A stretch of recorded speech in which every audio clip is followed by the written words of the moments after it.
Hey ladies and gents, this is Linda FaithChick777, and today I'm coming at you with a guest design team project for SaCrafters.com. Now this particular project, when I placed an order last with Sa, she sent 4 different types of shadow boxes in with my order to guest design for her. And this first shadow box is it's called a stage shadow box or something to that effect, but it's in the shape of a cute little house. And I chose this because just recently a good friend of mine, her daughter just had her first child, and he is just a beautiful little boy. And grandma is ecstatic, of course, and she had brought some pictures to work a couple months ago, and I of course quickly snagged like 4 of my favorites, and so this is one of the projects I came up with. It also happens to be grandma's birthday, so this is her birthday present, and I really hope she likes it. Okay, I'm going to move my sign out of the way so we can get started. And I will bring this in. Let me adjust down. I'm going to have to adjust down, and we'll show you kind of at a glance, and then we'll have to adjust back up again. Okay, like this. And in we come. Am I in? Yeah, there we go. So there is the cute little shadow box of sorts. I think it turned out super cute. I tried not to go too overboard with it. I wanted, you know, a certain amount of stuff in there, but I kind of wanted the photo, obviously, to be center stage, and I hope I did that. The only thing I'm not sure about is I turned the photo into black and white. Maybe should have left it in color, but I always just think of black and white as being timeless, and that's kind of what I wanted the scene to portray. So I don't know, maybe should have left it in color, but it's done now. Anyway, so this little shadow box, the width of it is just almost about 6 inches, and it runs just about 8 inches tall. That's the length of it, actually. Sorry about that. And then the width is just about a little over 4 inches or so. So a nice little size. What I did is I just kind of, you know, you obviously have to glue it all together first. And usually before I glue any of Sa's products together, her wood products, this is a wood shadow box, I would take it and kind of trace all my paper pieces first. And then I'll glue it together. And then, of course, because it's easier to trace when it's not glued together. So got all my papers traced, and the paper I chose was from Recollections from Michaels, and it's an old line. It's Portobello Road. It's got a lot of blues and browns in it, so that's why I chose it. Thought it was perfect boy colors. And after I glued it together, I just got some dark brown paint, and I kind of just painted all the edges and seams, and then I took some Lindy Stamp Gang. It was a dark chocolate truffle, and again went over the seams to kind of give it a little bit of a glitter, and then went to town with the paper. I, you know, distressed all the edges of each piece of paper, and I inked them, sewed them, and I think it kind of turned out cute. So I'm going to raise my camera back up a little bit. Oops, wrong way. And bring this up a little bit closer so I can point some stuff out to you. Let me show you the picture original. This is what I was dealing with. I just thought it was beautiful. Obviously, here's grandma over here. Here's daughter. Here's baby. Just thought it was so adorable. And yeah, maybe I should have left it in color, but like I said, I was just kind of going for that timeless feel, but I think it turned out all right. So we'll kind of give you a look-see around here. See, the sides are nice and open, which I like. It's kind of like a stage of sorts, so you can, you know, do all your layering for a shadow box type feel to it. All my papers, like I said, left kind of all the seams showing. Covered everything. I like it all to be finished. And then you can see all my pieces hanging off the side here. Bring it around, get a good hold. There we go. And I'll let you kind of take a peek inside. And I'm sorry, as shadow boxes usually are, they're always kind of hard to film. Okay.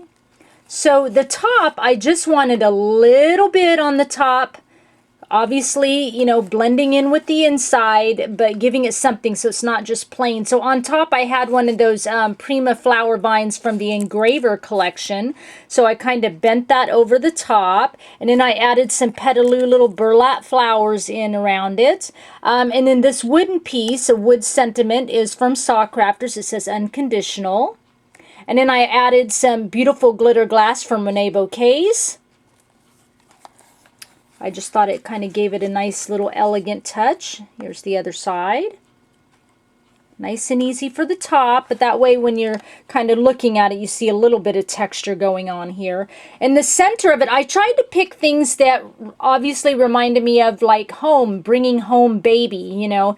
So at the top, this is a metal, it's Junkyard Findings, a metal lamp from Prima, and then I've added some of the Monet Bouquets glitter glass on it.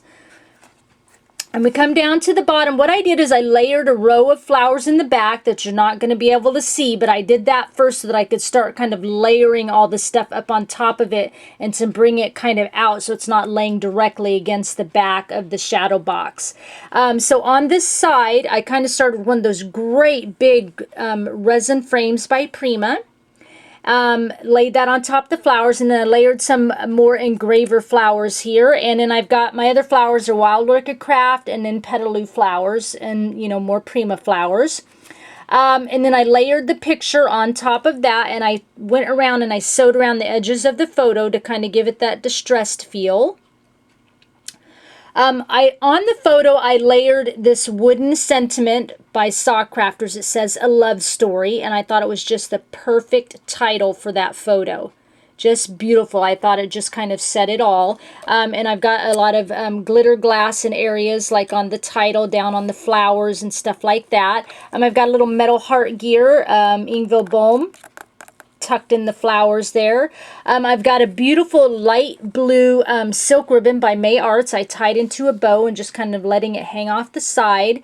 And in the center of it, I've got a Wild Orchid Craft flower with the glitter glass. And then on top of that, this is a Prima metal door lock.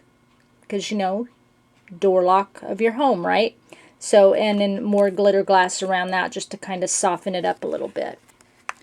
In the back here, more Engraver flowers by Prima, and then this big metal heart back here. That was one of those, was it last year? Their $1.50 bin. Michaels came out with those metal heart pieces and the metal birds and the metal flowers. So that's what I've got laying back there. The rolled flowers, I believe, are they are by Prima, but I believe they're debutante collection, so I've got 3 of those in here. And then I've got, this is Frank Garcia Memory Hardware doorknob there, signifying again another home piece. This is a burlap flower by Petaloo. Over to the side here in the back, it's kind of hard to see, but this wooden piece is a wooden street sign, and that's from SaCrafters. And you get them in a set of 3, and she's got quite a few different sets, and all of them have street names on them. And I helped her come up with most of the street names. Anyway, but this one says Perfect Lane on it. And then I kind of wanted to frame the street sign, so on top of that I've got a Prima square frame there, a resin frame, and then on top of that resin frame I've got a Prima resin angel and a little bit more glitter glass. And then coming down the street sign, I've got a beautiful Petaloo burlap butterfly here. And then tucked in the flowers, I've got a Prima metal clock face, Prima metal clock hands. I've got another Prima metal Ingville Bohm metal gear here tucked in on the side. And you can see all the layers of flowers. And some of my flowers I left the stems on just for texture. I just thought that gave it some great texture. And on that metal heart back there, I left the twine tie on there because, again, I thought that just gave it some nice texture in there. And then on the flowers down here in front, I've got another Prima sign here. It's a door sign that says home on it. And you can kind of see the glitter glass shining on that as well. And then on the front up here, this is a beautiful little miniature kind of rusted out scooter. I love this. I got this from my cousin who is More Art from the Heart here on YouTube. And I don't know if she still sells them, but for a while she was selling them in her store in kits. More Art from the Heart. on Artfire, I believe. Anyway, and so she gifted me one of these, and I thought it was perfect to go in on this shadow box. I thought it was just a beautiful piece that complemented everything on here. So there is my project, a nice simple little project, but I think it kind of puts the point across, and just a beautiful picture. So I'm happy with how it came out. I just hope that my friend likes it. I will have the links down below to SaCrafters.com. I will also have a coupon code down below, Linda Fans, F-A-N-S, all in capitals, all one word, and it gives you 10% off a $30 order, I believe. So please enjoy that coupon if you decide you want to order some products from Sa's shop. I thank you for sharing your time with me, and I'll talk with you again soon. Bye.